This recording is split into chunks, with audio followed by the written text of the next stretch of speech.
Donc maintenant, nous allons accueillir le docteur Ouzaher de Oujda, qui va nous parler de l'implantation du robot au Maroc, mythe ou réalité. Bonjour. D'abord, je remercie de ma part mon ami Frédéric Marchand de m'avoir invité. Et j'avoue que c'est un plaisir de revenir à Nancy et de revisiter encore une fois cette magnifique place de Stanislas. L'implantation de la robotique au Maroc, est-ce possible? C'est à la fois un problème difficile, mais possible, parce que le Maroc, comme vous le savez, c'est un pays qui est en voie de développement. Plusieurs chantiers en cours, notamment dans le domaine médical. On essaye de donner une qualité de soins à nos patientes et d'intégrer un maximum de technologies dans nos blocs. Et ceci grâce, bien sûr, à un corps médical déterminé et une volonté royale pleine de dynamisme. Donc, comme partout au monde, donc la laparotomie fait partie de gold standard dans nos blocs. En 1994, nous avons introduit la laparoscopie en chirurgie gynécologique. Donc voici, nous sommes une équipe de cilioscopistes. Depuis 1994, voici nos activités. Puis en 2010-2011, j'ai fait une première conférence concernant l'assistance robotique en gynécologie et c'était vraiment difficile à accepter par les collègues. Comment débuter un programme? Donc, je pense que d'abord, il faut informer, convaincre, former, s'équiper et bien sûr s'organiser.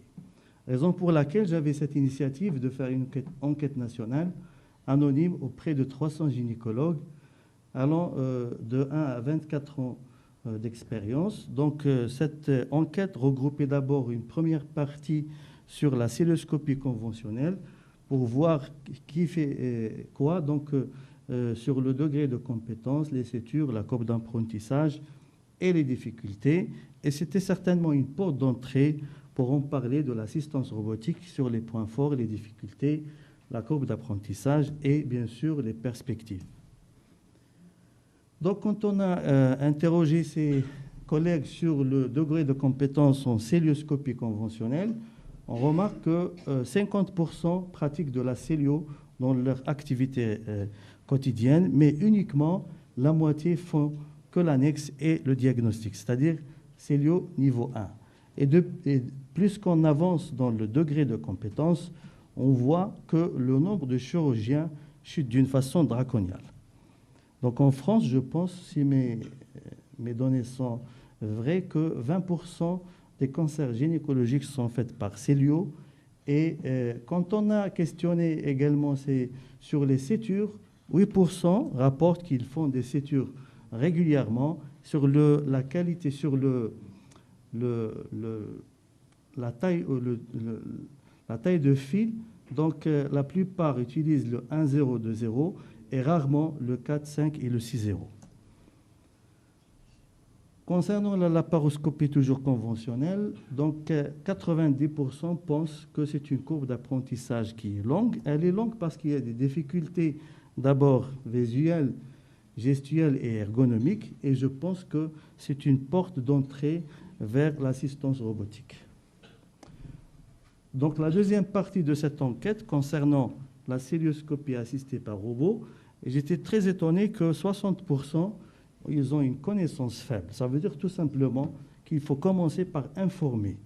Parce que certains pensaient que c'est une chirurgie, que les robots sont préprogrammés et que certainement un jour, on va voir nos patientes livrer à domicile des robots comme si on livrait une pizza, alors que la vérité est l'inverse, c'est que cette chirurgie repose sur le principe master-slave. Ça veut dire tout simplement que le robot, ou de préférence le mot télémanipulateur, n'est en fait qu'un esclave qui obéit à son maître, le chirurgien, pour faciliter un geste difficile et pour rendre possible un geste impossible. Donc ça, vous les connaissez mieux que moi, donc l'équipement. Donc il faut parler peut-être des points forts, qui est la vision tridimensionnelle. Donc vous avez une vision haute définition qui est stable. On peut zoomer, ça veut dire qu'on peut faire de la microchirurgie. Vous avez 7 degrés de liberté.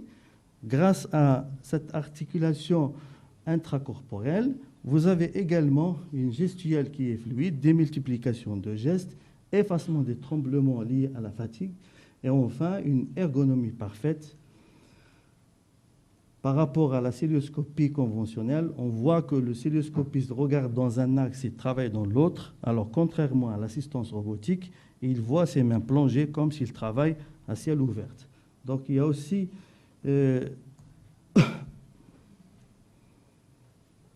Enfin, pour l'assistance robotique, quand on les a questionnés sur la courbe d'apprentissage, j'étais très étonné de voir que 80% pensaient qu'il a une courbe d'apprentissage qui est très courte. Est-ce qu'il y a une possibilité d'installer au Maroc une activité robotique? Donc 70% on pense que c'est possible, 20% sont contre et 10% sans avis. Donc là, pour les rassurer, j'ai montré ce graphique pour dire que partout au monde, il n'y a pas une équipe qui a commencé une activité qui s'est renoncée. Par contre, on remarque qu'il y a de plus en plus d'équipes qui se lancent dans cette technologie. Aux États-Unis, par exemple, en gynéco, depuis 2005 à 2009, donc pratiquement 12 fois plus de 100 en 2005 et 1248 en 2009.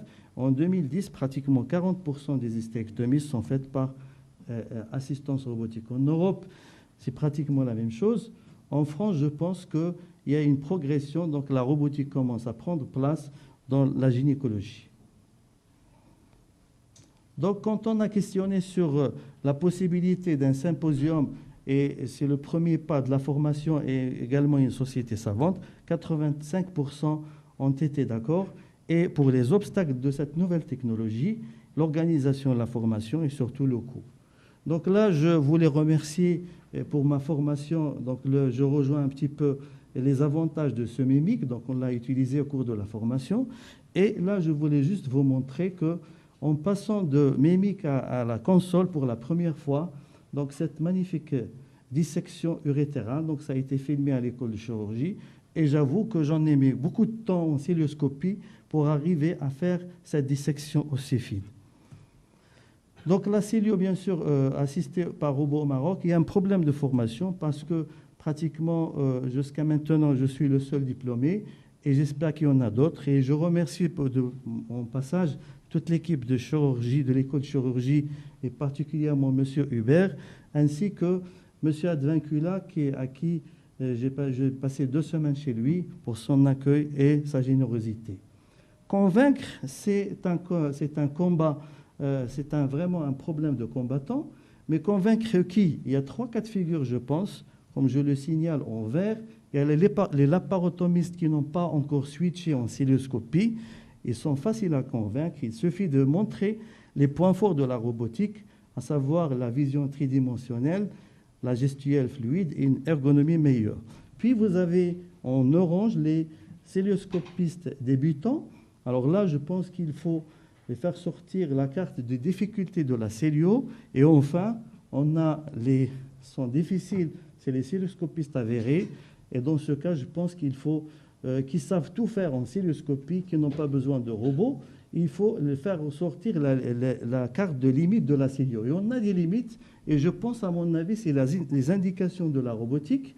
Je ne vais pas empiéter sur les communications de l'après-midi, mais par exemple, en myomectomie, on peut pousser un petit peu la taille, les limites de notre taille. On peut également avoir des sutures de très bonne qualité en ayant des sutures en 3 plans. L'endométriose, et particulièrement l'endométriose de la cloison recto-vaginale, on peut bien sûr proposer un traitement conservateur au lieu de faire une résection digestive. Et enfin, dans la chirurgie de l'infertilité, on peut à la fois profiter des avantages de la microchirurgie et de la chirurgie mini-invasive. Et bien sûr, dans la promontofixation qui nécessite une dissection dans un endroit étroit et des sutures encore nombreuses, donc c'est une bonne indication. Et je pense que l'indication très importante, c'est dans les cancers gynécologiques, parce qu'il paraît qu'il y a une qualité de prélèvement meilleure et moins de saignement. C'est une très bonne indication dans les cancers après radiochimiothérapie. Et actuellement, dans les cancers précoces du col, on commence à développer la technique de nerve sparing qui permet d'éviter une morbidité vésicale. Et je crois aussi que c'est une très bonne indication chez les femmes qui ont un BMI important et chez qui on peut travailler à basse pression. et surtout que c'est une chirurgie qui a démontré qu'elle a une courbe d'apprentissage très rapide. C'est vrai que le problème du coût se pose partout, même chez nous, combien ça coûte, mais si on voit un petit peu le coût des équipements, d'autres équipements de bloc, notamment, par exemple, au Maroc, on a eu récemment 3 PET scans. Le coût d'un PET scan, c'est 2 fois plus cher qu'une salle de robotique. Ça veut dire que c'est une possibilité d'installer la robotique au Maroc. Puis, je dirais que c'est cher, mais moi, je reviens à cette loi de Moore. Il faut savoir que la robotique, elle est bourrée d'informatique et d'électronique. Et cette loi de Moore, qu'est-ce qu'elle dit? Qu'un PC ou un ordinateur, un téléphone portable acheté récemment vous coûtera 5 fois moins cher, 10 fois plus rapide et 100 fois plus puissant et mieux ergonomique que votre premier PC.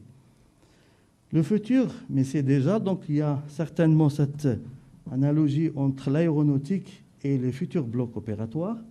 Et je terminerai pour dire qu'un laparoscopiste conventionnel, c'est un handicap, c'est un grand chirurgien, je le dis, parce que malgré ses handicaps, par la vision, c'est un cyclope qui regarde en 2D, il est handicapé par la gestuelle comme s'il travaille les mains plâtrées, et il est handicapé par l'ergonomie parce qu'il travaille dans un sens, il regarde dans l'autre sens. Alors qu'en chirurgie robotique, pardon, je dirais que la robotique corrige ces handicaps grâce à cet espace informatique. Elle améliore même les capacités du chirurgien, permettant de transférer facilement son habilité à l'approche mini-invasive. Donc, il vaut mieux peut-être définir les indications de l'assistance robotique par des études prospectives randomisées, évaluer l'impact médico-économique, et je pense que l'intérêt final, c'est la formation, l'advancing et la collaboration dans le but de diminuer la chirurgie mini-invasive, de diminuer la chirurgie à ciel ouvert, d'augmenter la chirurgie mini-invasive, que ce soit cilioscopie traditionnelle ou assistance robotique. Et perspective au Maroc, je pense que déjà on a commencé par informer, c'était très difficile à convaincre, à pouvoir avoir un maximum de chirurgiens formés. Pour l'achat, on a la possibilité d'une donation. Il faut s'organiser et je compte sur votre collaboration et je compte vous accueillir bientôt au Maroc. Je partagerai avec vous ma passion qui est la collection des voitures, particulièrement les voitures françaises. Je vous remercie.